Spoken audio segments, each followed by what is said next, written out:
ప్రియులారా, నేటి దినములు ఈ ప్రభు రాకడ దినాల్లో పరిచర్యలు లేదా ప్రతి వారి యొక్క జీవిత విధానాలు మారిపోయింది.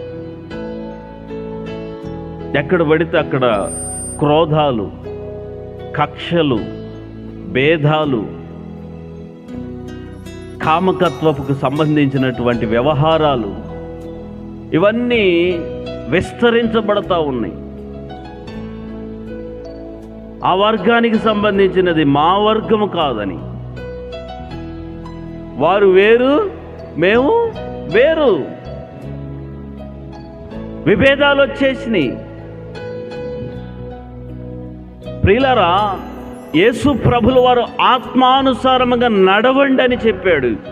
ఎందుకంటే క్రీస్తు ఆత్మలో ఐక్యత ఉంది, క్రీస్తు ఆత్మలో పరిశుద్ధత ఉంది, క్రీస్తు ఆత్మలో ఒక స్వభావం కలిగినటువంటి వ్యత్యాసం కలిగినటువంటి మార్పు ఉంది. ఆయన యొక్క ఆత్మానుసారమైనటువంటి జీవిత విధానంలో ఏకాత్మ, ఏక స్వభావం, ఏక నడిపింపు ఉంది.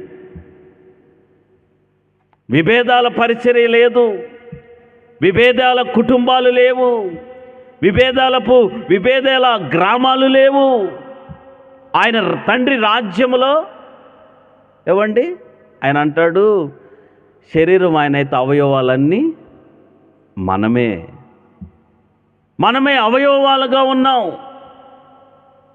కంటికి ఏదన్నా గాయమైతే వెంటనే ఏది వెళ్తుంది?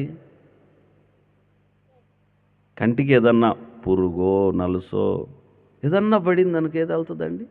చెయ్యి. పక్క వాళ్ళు చెయ్యి ఏం రాదుగా, మన చెయ్యే హాని కలిగిద్దామని చెప్పి అలా. మరి ఎందుకు భేదాలు వచ్చినాయి? ఎప్పుడైతే మన జీవితంలో శరీర క్రియలు ప్రారంభమైనయో,